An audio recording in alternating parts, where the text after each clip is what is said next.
버스마다 노심초사하고 가서 여쭤봐야 되고 그런 부분에 있어서 되게 전쟁 같다라고 좀 느끼는 것 같아요.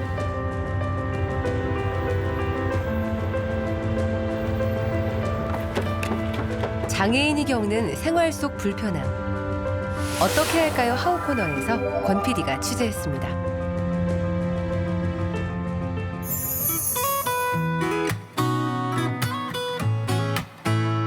제작진에게 도착한 메일 한 통. 함께 고민하고 싶은 문제가 있다며 한 대학생이 보내온 겁니다.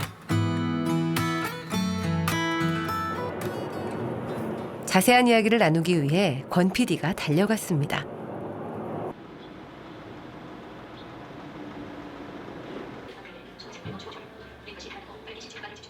영어 영문학을 전공하고 있는 대학생 혜경 씨는 한 줄기 빛도 볼 수 없는 전맹 시각장애인입니다.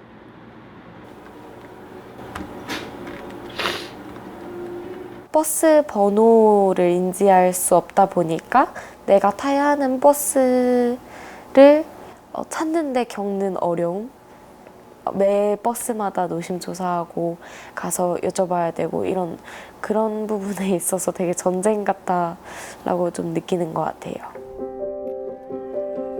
얼마나 힘들면 전쟁에 비유하는지 권 PD가 함께 동행해봤습니다.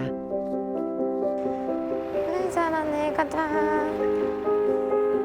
똘똘한 안내견 덕분에 버스 정류장까지 가는 일은 어렵지 않았는데요. 지금 어디 가시는 길이세요? 네, 수원 컨벤션 센터에 볼일을 보러 가고 있어요. 컨벤션 센터. 네네. 몇 번 버스 타고 가세요? 20번 타고 갈 것 같아요.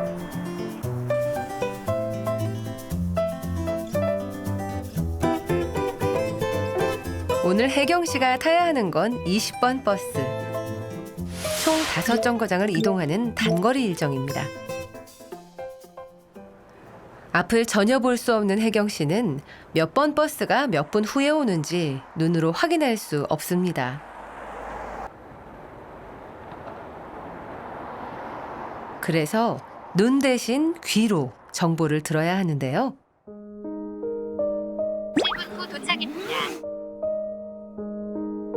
4분 후 도착입니다. 아닌데? 20번 버스 곧 도착입니다. 그런데 예기치 못한 상황이 발생합니다. 한 번에 줄줄이 밀려 들어오는 버스들. 20번 버스가 몇 번째로 도착했는지, 내 앞에 선 버스가 몇 번인지 혜경 씨는 알 길이 없습니다. 혹시 20번 버스인가요? 20번 아니에요? 네. 올라가. 다른 버스들을 확인하는 사이 눈앞에서 놓쳐버린 20번 버스. 다음 버스를 타려면 15분을 더 기다려야 합니다. 한 번 버스 타려면 보통 얼마나 오래 걸리고 하세요? 한 평균 30분에서 40분은 기다리는 것 같아요.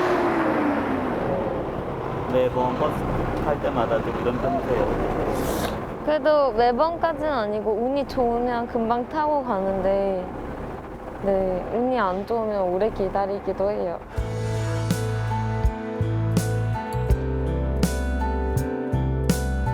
네, 7분 남았다. 다시 놓칠 수는 없는 일. 이번엔 주변 시민의 도움을 받기로 합니다. 저 죄송한데 혹시 20번 버스 오시면 알려주실 수 있을까요? 네, 몇 번이요? 20번이요. 아, 네. 이번엔 탈 수 있겠죠?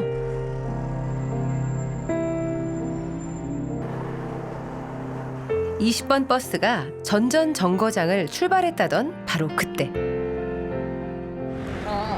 20번 버스 이제 금방이면 와가지고 아, 네. 먼저 타봐야 갈게요. 네.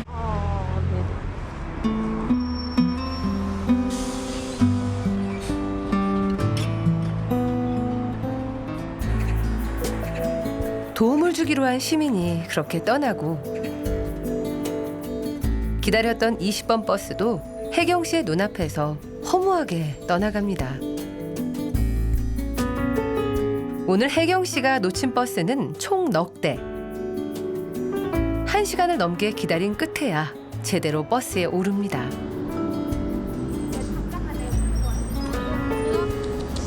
안으로 올라타 가자. 20번 맞나요? 예. 감사합니다. 배차 간격이 네. 짧은 것도 되게 힘든데 긴 거는 더 힘드시겠어요. 아, 네. 아무래도 긴 거는 더 오래 기다리다 보니까 그런 것 같아요. 5 정거장을 이동할 시간은 겨우 15분. 버스를 이용하는 일이 왜 전쟁 같다고 했는지 이제야 알 것 같습니다.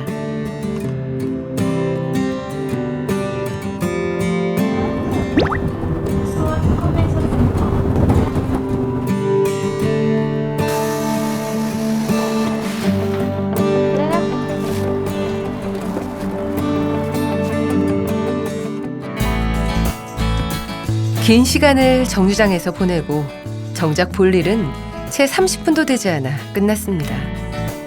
이제 왔던 길을 되돌아가며 앞선 과정을 또 반복해야 하죠. 이런 일은 그녀만의 문제가 아닙니다. 시각장애인 135명을 상대로 혜경 씨가 직접 설문조사를 진행했는데요.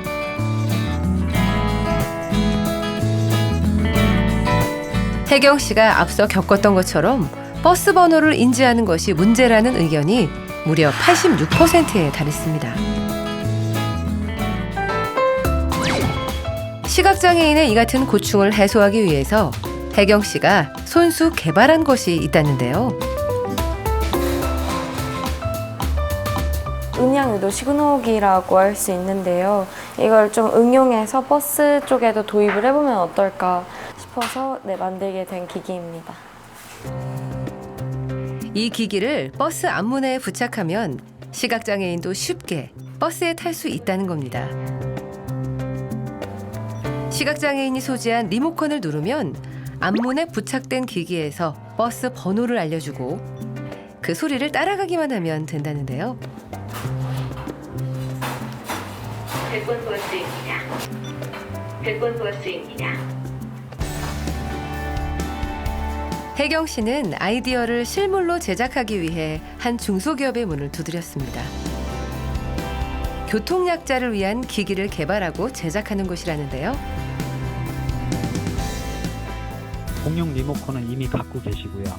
그거를 똑같이 사용하시는 거기 때문에 지금 현재 상황에서 시각장애인이 가장 접하기 쉬운 경로로 네네. 사용할 수 있는 제품을 개발했다라고.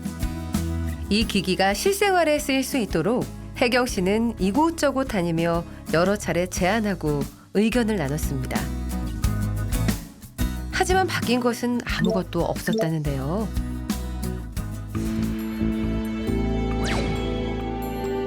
혜경 씨의 아이디어가 빛을 볼 수 없는 이유는 무엇일까요?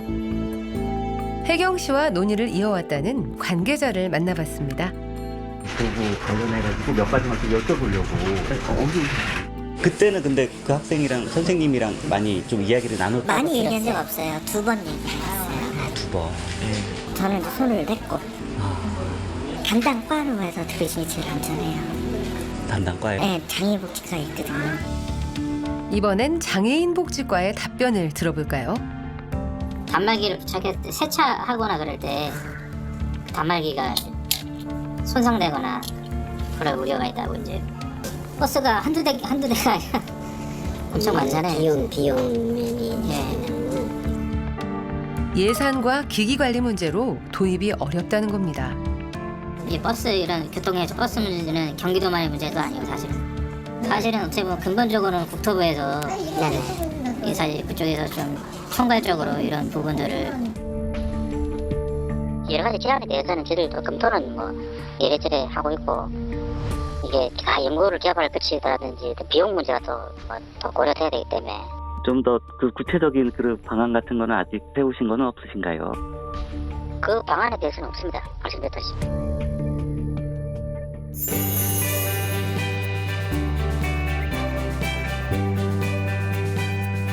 이렇게 관계부처가 서로에게 책임을 떠넘기는 사이